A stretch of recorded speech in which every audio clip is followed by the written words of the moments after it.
결국 사람은 뿌리 뽑힌 나무가 되었습니다. 원래는 땅에 심겨져야 되는데 마치 나무가 뿌리 뽑힌 것처럼 사람이 하나님을 떠나버리고 말았어요.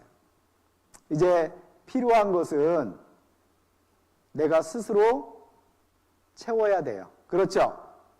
에덴 동산에서는 하나님이 다 주셨는데 이제 내가 필요한 걸 내가 채워야 됩니다. 얼마나 고생스럽겠어요. 그래서 많은 문제가 발생해요. 이렇게 하나님을 떠나서 발생하는 문제를 현대 용어로 뭐라 그러는지 아세요? 하나님을 떠나면서 사람들이 겪게 되는 문제. 지금도 대통령으로 나오든 국회의원으로 나오든 내가 이 문제 해결하겠습니다 하는데 이게 무슨 문제일 것 같아요? 이게 바로 경제 문제예요. 경제 문제. 무슨 문제라고요? 경제 문제라는 게 간단하거든요. 쓸만한 것은 요만큼인데 쓰고 싶은 것은 요만큼이야. 그러면 이걸 어떻게 나눠줘야 돼요? 누가 나눠줘야 돼요?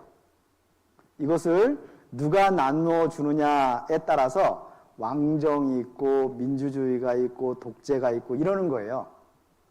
그리고 이것을 어떻게 하면 공평하게 나눠줄까를 연구하는 학문이 경제학이에요. 경제학.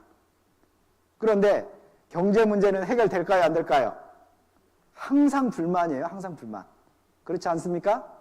하나님을 만나기 전까지 이 경제 문제는 해결이 안 돼요. 늘 부족하니까.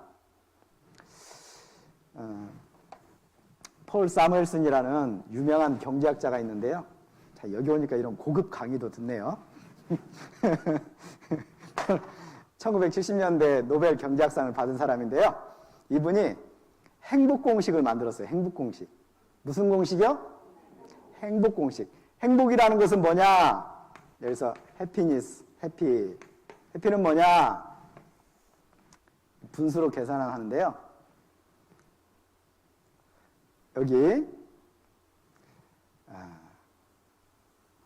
여기 밑에가 뭐냐면 내가 하고 싶은 것, 이걸 그냥 간단하게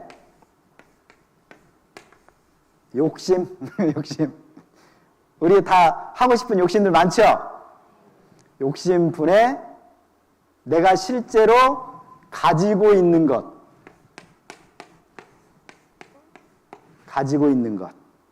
것을 계산하면 돼요. 자, 그런데 생각해 봅시다. 여러분 가지고 있는 거 많아요? 많아요? 거기에 반해서 여러분 하고 싶은 거 끝이 없죠? 행복해요, 불행해요? 늘 불행해. 왜? 내가 가지고 있는 것, 하고 싶은 것은 얼마 안 되는데 내가 하고 싶은 거, 갖고 싶은 거 너무 많아. 그래서 경제학자는 이렇게 표현했어요. 여러분 진짜 행복하고 싶으세요? 욕심을 버리세요. 근데 욕심 사라져요, 안 사라져요? 안 사라져요. 그래서 요것 좀 채웠다 싶으면 또 부족한 게 생기고, 요것 좀 채웠다 싶으면 부족하게 생기고, 그러다가 이렇게 나이 먹고 늙어가는 거잖아요. 그리고 어느 정도 있다 싶어서 쓸만하면 돈이 있어도 이제 몸이 안 좋아서 여행도 못 가. 서글퍼져요. 그러지 않습니까? 이것이 하나님을 떠난 인생의 모습이에요. 자, 그런데 보통 정상적인 사람이라면 내가 아무리 하고 싶고 갖고 싶은 것이 많아도 내가 가진 것에 만족하려고 되게 노력을 하죠. 그리고 정당한 방법으로 얻으려고 노력을 하죠. 그런데